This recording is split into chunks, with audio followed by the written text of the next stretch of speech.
Hello Manchester Academy, Miss Tregelles here today. Day 4 of the Manchester Academy virtual reading programme. It is your favourite book week and I am reading one of my favourite books that I have read during lockdown. We're called The Little Snake.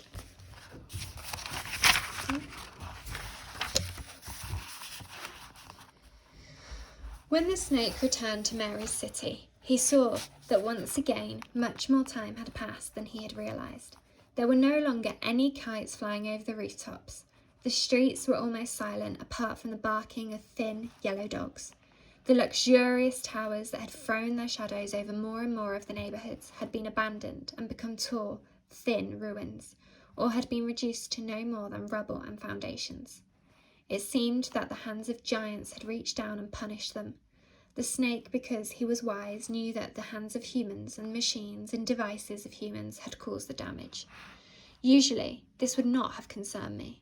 He had seen many cities and nations rise and fall, but this time, as he rushed to Mary's home, he discovered that he was terribly worried. He wished never to arrive, but also to be in her garden already, pleasing her and making her laugh.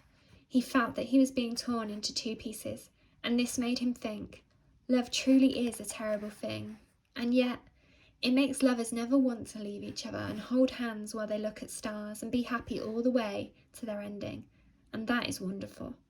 Love is strange. When he reached what had been Mary's house, far slower than he usually would have because he was distracted, the snake found that the building had no windows anymore, and that none of its humans were still there. The snake's friend, the kitten, had also gone. The rooms in the tiny apartment were almost bare. Out in the garden, the plants were growing as best they could without anybody to water and care for them. The roses looked tired and as if they missed Mary. In Mary's room, her bed remained, but without her blankets and sheets or pillows. Resting on the bed were the embellished slippers that Mary had once been forced to make in her sewing class. They were placed neatly on top of a folded note with "For Lanmo" written on it. The snake could read all the languages that ever were or could be, and so he unfolded the paper and saw, "Dear Lanmo, we have had to leave here, and we do not exactly know where we are going, so I cannot tell you where you can find us. Even so, I really would like you to find us, because you are my best friend in all the world. Mother, Father, Paul, Shade and I will start walking to the north tomorrow, where things are meant to be better. Except Shade will not be walking, because he only has quite little paws for making a big journey. We are going to carry him. He doesn't weigh very much, even though he has grown up since you last saw him. Please do come and visit me if you can. I know you are busy, but please do try. And Paul says hello, and thank you for the dreams.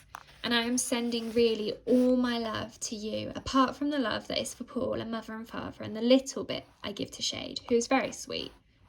Your friend, Mary." The snake tasted the letter, and even though the paper and ink were quite old, they still held the flavour of love. He closed his eyes for a moment and remembered lying on this same bed and looking into his friend Mary's eyes. The snake's heart had always been still throughout his thousands upon thousands of years of existence, but now it began for the first time to beat. The sound of it puzzled him. He flickered his clever tongue into the air so that he could taste exactly where Mary had gone, and then, faster than sadness, he made his way there. He moved too swiftly for anyone to see, but those humans he passed on his journey shivered and cried or felt they must find those they loved at once, and hold them and look at their faces with great attention and tell them kind and important things. When the snake stopped his journey, he found that he was by the side of a small path through woods. It was evening, and all around him the dipping sun showed signs that many people had passed this way. There were abandoned suitcases and empty food cans lying about, along with worn-out shoes. Next to a little stream, someone had left a piano, having pushed it for many miles.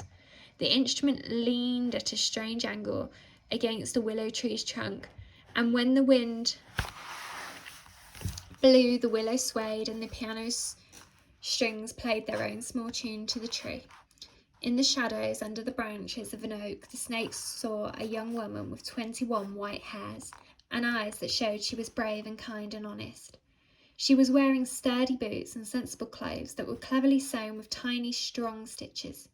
She looked like someone who had always prepared herself to go travelling and to have adventures, but she did not look as if she were enjoying a pleasant journey. She seemed thin and tired, and her boots were worn and dusty, as were her patched canvas trousers, and her shirt and coat were threadbare. But the snake hardly noticed how Mary looked, for the young woman was, of course, his friend. He was in too much of a rush and too happy. "Hello, Mary!" Lamo flickered through the grass and sat on Mary's shoulder, resting his head against her cheek. He felt that his heart was beating very quickly and strangely inside him. "Ah, Lamo!" Mary stopped, stirring a little pot of rice, which she had hung over her cooking fire, and began to tickle the snake's belly. The snake allowed this, even though it was a little undignified, for so wonderful a snake as he. The tickling made him smile, his almost invisible, snaky smile, and he realised that he had not smiled since he last was with his friend. Resting at Mary's feet was Shade, who was now quite a grown-up cat. When he heard the snake's voice, he flicked his ears and then stood up and began pouncing and capering about, as if he could recall being a kitten and playing with Lamo's tail. "I knew you would find me," said Mary. "Paul said you wouldn't be able to, but I knew you would." "And where is Paul?" asked Lamo, worried that Paul had not been helping Mary on the journey as he should. Mary smiled. "We passed a glade with mushrooms in it a while ago, and I sent him to gather them. Now we have camped. I know from my books they are the kind that are good to eat. We can dry some for later and eat some now with this rice. He'll be back soon, and then it is his turn to make us a bed in the trees." "You sleep in the trees?" "Of course. Where there are big trees we can climb, we always camp high up in the branches and keep away from any danger. And while I sleep, Paul watches me, and while Paul sleeps, I watch him, in case we fall out and hurt ourselves. No one has to watch Shade, because he's already very good at sleeping in trees. In fact, he has taught us a great deal about that. He's extremely wise for a small cat." Shade was standing with his front paws leaning against Mary, so he could reach up and begin licking the end of Lamo's tail and purring proudly. Lamo permitted this, but when the cat gently nipped him, the snake had to give him a sharp look. "I am not a toy," he said. The cat did not entirely understand this. Nevertheless, he trotted away to look for something he might eat. The humans could not feed him any more, so he now had to hunt for himself. For some time, the snake simply lay along Mary's shoulders and enjoyed her company. It had been such a while since he saw her. "Time has passed," he said. "It has. It always does," Mary nodded. "We cannot stop it." He also flippery flickered his tongue extremely fast so that he could learn about how many dusty and muddy and stony miles she had travelled, and how sad she had often been. When both our friends had closed their eyes and breathed a while, and had been content, Mary asked, "Lamo, have you met my parents? They were not in your house when I visited there. Your letter said they left with you." "They came with us, as far as the edge of the city. But then they said they were too tired and had brought too much to carry and would miss their home too much, and so they told us to go on without them. For 3 days and 3 nights we camped together beside the ancient city wall and tried to change their minds, but every time we asked them to come with us, they refused. And when Paul and I and Shade woke up on the 4th day, we could not find them anywhere. They had left their parcels of food with us and a note that said they thought they would be too slow on the journey and would hold us back. And they left me this." Mary showed Lamo a golden chain which she wore around her neck. "This was my mother's. She wore it on her wedding day, and she had to wait for a while until she could speak again, because of the sadness in this. Paul and Shade and I looked, but we could not find them. And how could they eat with no food? How would they do that? Why would they not come with me when I know all about exploring and journeys?" Lamo felt his friend's tears drop onto his scales, heavy and stinging, with a strange new kind of love which turned his heart to an ache and made its beating stumble. Mary's voice was very quiet when she asked, "But it is your work to meet humans, isn't it? And once you have met them, they will have reached the end of their lives." Her hand trembled against Lamo's side. "Well," whispered the snake, "that is true. I'm sorry for it, I think. I never was sorry, but now I am.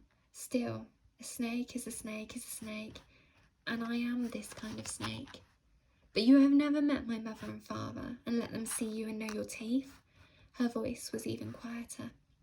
I have not, Mary. The snake nuzzled her cheek with his head. I saw them when I was with you in your house, but they did not see me. It was not their time to see me. And then Mary said no more, but Lammo could taste that she wanted to ask him, and do you know if my parents are still in this world?